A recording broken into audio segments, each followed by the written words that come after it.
Welcome to the Inspiring Tech Leaders podcast with me, Dave Roberts. So as many of you know, I'm an AI convert and I utilize it a lot in both my personal and professional life. And if you're watching the video version of this podcast, you know I even use an AI avatar. But even I'm a little unsettled with what OpenAI have introduced with ChatGPT. Imagine opening ChatGPT and saying, "Why am I always broke at the end of the month?" And instead of giving you generic budgeting tips, it analyzes your actual spending, your subscriptions, your mortgage payments, your investments, your coffee addiction, and perhaps even that online shopping habit. AI platforms are now beginning to connect directly to personal financial accounts. Your bank accounts, your credit cards, your investments, your liabilities, your spending patterns can now be analyzed in real time by generative AI systems.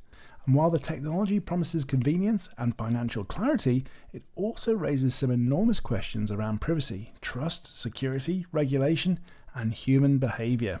Today we're going to look at what this means, why it matters, who benefits, who should be cautious, and whether we're witnessing the birth of the AI financial advisor or the beginning of a massive privacy headache. Because when AI starts looking at your money, things suddenly become very personal indeed. For years, budgeting apps have existed quietly in the background. Many people already use apps that connect to their bank accounts to categorize spending or track saving goals. So at first glance, this latest move may not sound revolutionary. But there is a critical difference. Traditional finance apps are usually structured and limited. They show charts, balances, spending categories, and maybe offer some automated suggestions. Generative AI changes that interaction entirely. Instead of clicking through menus and dashboards, users can now have open-ended conversations about their finances.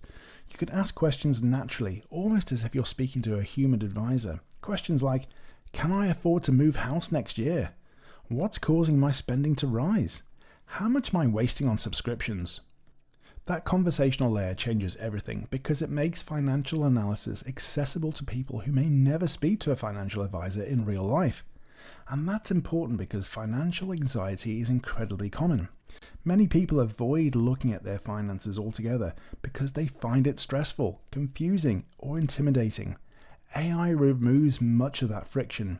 Suddenly, understanding your money becomes conversational, immediate, and personalized. And from a technology perspective, it's actually quite clever. AI can analyze thousands of transactions in seconds, identify patterns, compare trends over time, explain insights in simple language. In theory, this could genuinely help people make better financial decisions. Someone struggling with debt may finally understand where their money disappears each month. A young family might identify opportunities to save. A freelancer with inconsistent income might get support planning for tax bills. An investor could ask for a simplified explanation of portfolio risks without needing to decipher financial jargon. The democratization of financial insight is potentially huge. But here's where things get complicated. The moment you connect financial accounts to an AI assistant, you're crossing a psychological line.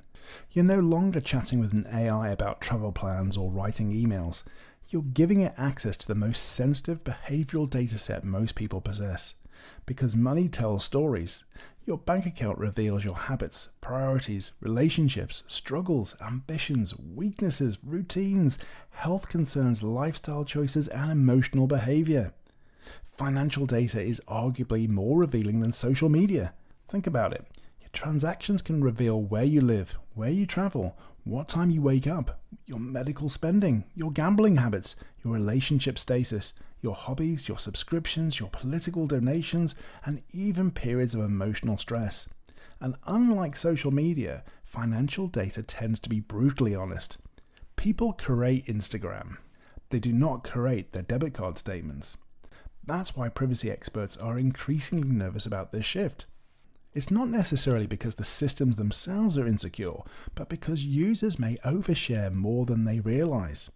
And this is where AI becomes fundamentally different from a normal budgeting app. People tend to humanize conversational systems very quickly.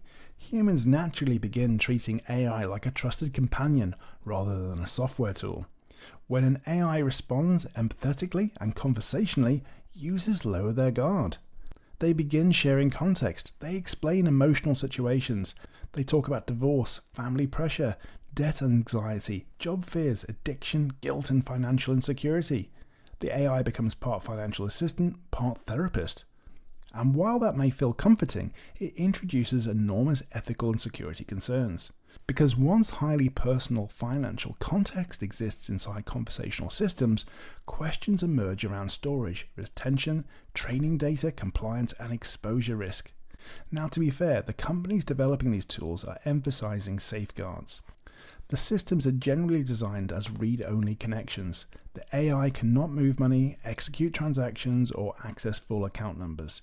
Users can disconnect accounts and delete stored information. And the infrastructure often relies on established financial connectivity platforms already used across fintech services. From a technical standpoint, many of the security controls are actually quite mature. But security is rarely just about technology. Most breaches happen because of human behavior, weak passwords, phishing attacks, social engineering, poor account hygiene, oversharing.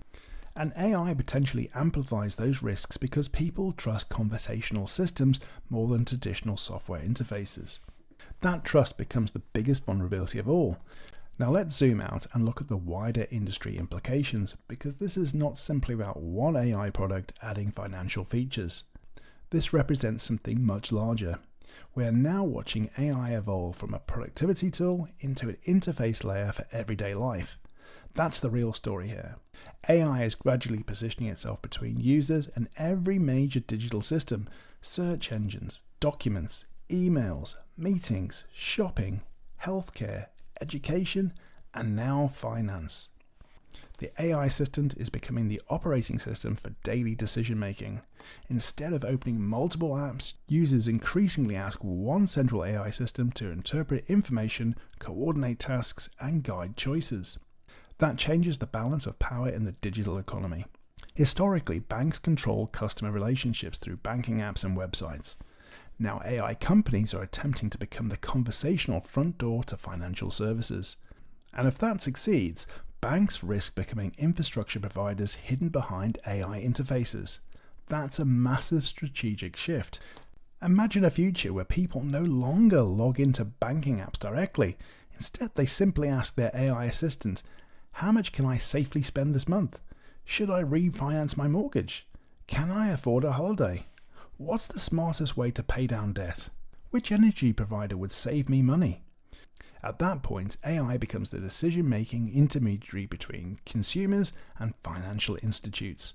And that creates both opportunity and danger. Opportunity because financial guidance becomes more accessible than ever before. Danger because people may begin outsourcing critical thinking to systems that are still imperfect. And this is where we need to talk seriously about AI hallucinations. Because despite all the excitement, generative AI still makes mistakes. Confident mistakes. Financial mistakes are not like recipe mistakes. If AI recommends the wrong investment allocation, misunderstands tax implications, misinterprets debt obligations, or incorrectly estimates affordability, the consequences could be significant. A chatbot giving poor movie recommendations is harmless. A chatbot giving flawed financial guidance could alter someone's life. That's why most AI companies are being extremely careful to state that these systems are not replacements for certified financial advisors. And legally, that distinction matters enormously. Human financial advisors operate under regulatory obligations. They are accountable for the advice they provide. AI systems do not have accountability in the same human sense. If an AI gives terrible financial guidance, who carries responsibility? The user? The developer? The bank? The AI company? The regulator? The answer is still unclear, and regulation is struggling to keep pace. Financial services are already one of the most heavily regulated industries in the world. Introducing generative AI into personal finance adds another layer of complexity entirely. Regulators will inevitably begin asking difficult questions. How are recommendations generated? What data is retained? Can outputs be audited? How are biases identified? What happens if the AI favors certain financial products? How transparent are the models?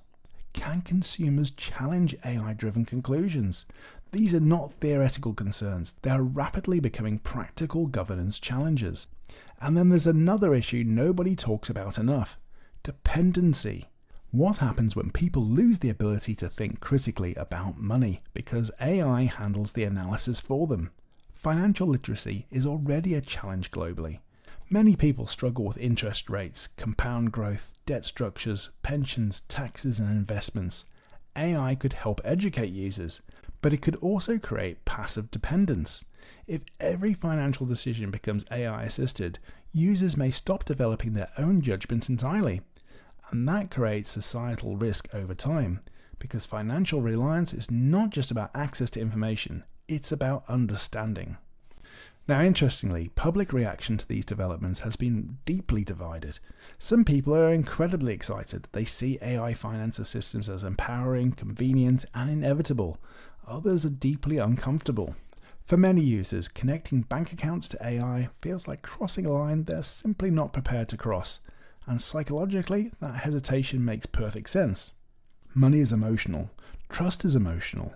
AI still feels abstract to many people. Many consumers do not fully understand how large language models work, how data flows through systems, or how information may be retained and processed. So when people hear phrases like "connect your bank account to AI," their brains immediately jump to the worst case scenarios: fraud, leaks, surveillance, manipulation, loss of control. And frankly, some of those fears are rational, because history shows us whenever new technology intersects with sensitive data, problems eventually emerge somewhere in the ecosystem. No platform is immune from breaches forever. No company is immune from human error. No system is perfectly secure. And AI companies are now moving into some of the most trust-sensitive domains imaginable: finance, healthcare, education, legal services. That means expectations around safety and transparency will become far higher than what the technology industry has historically been accustomed to. The move fast and break things era does not work particularly well when dealing with mortgages, pensions, or medical records. So where does this all go next? Well, realistically, this is probably only the beginning. Today, the systems analyze spending and provide guidance. Tomorrow, they proactively negotiate bills, optimize subscriptions, compare insurance policies, forecast cash flow, recommend saving strategies, or coordinate directly with financial institutions. Eventually, AI could become a fully integrated financial operating layer, and younger generations may adopt this far faster than expected. Remember, many behaviors that once seemed terrifying eventually became normal. People once refused to use online banking, then mobile banking, then digital wallets. Now many people tap their phones or watches without thinking twice. Trust evolves gradually through convenience, and convenience is incredibly persuasive.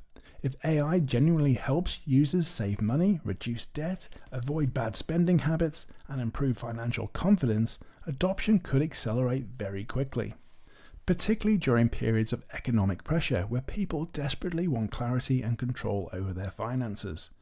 But society must balance convenience against caution, because financial data is not just another data set, it is deeply human, and perhaps that's the central tension of this entire story. AI is becoming more personal, more capable, more embedded, and more trusted. But the more useful AI becomes, the more intimate the data it requires. And we are entering an era where people will need to make conscious decisions about what level of access they are comfortable granting these systems. Some users will embrace AI-driven finance enthusiastically. Others will keep it at arm's length. Both positions are understandable.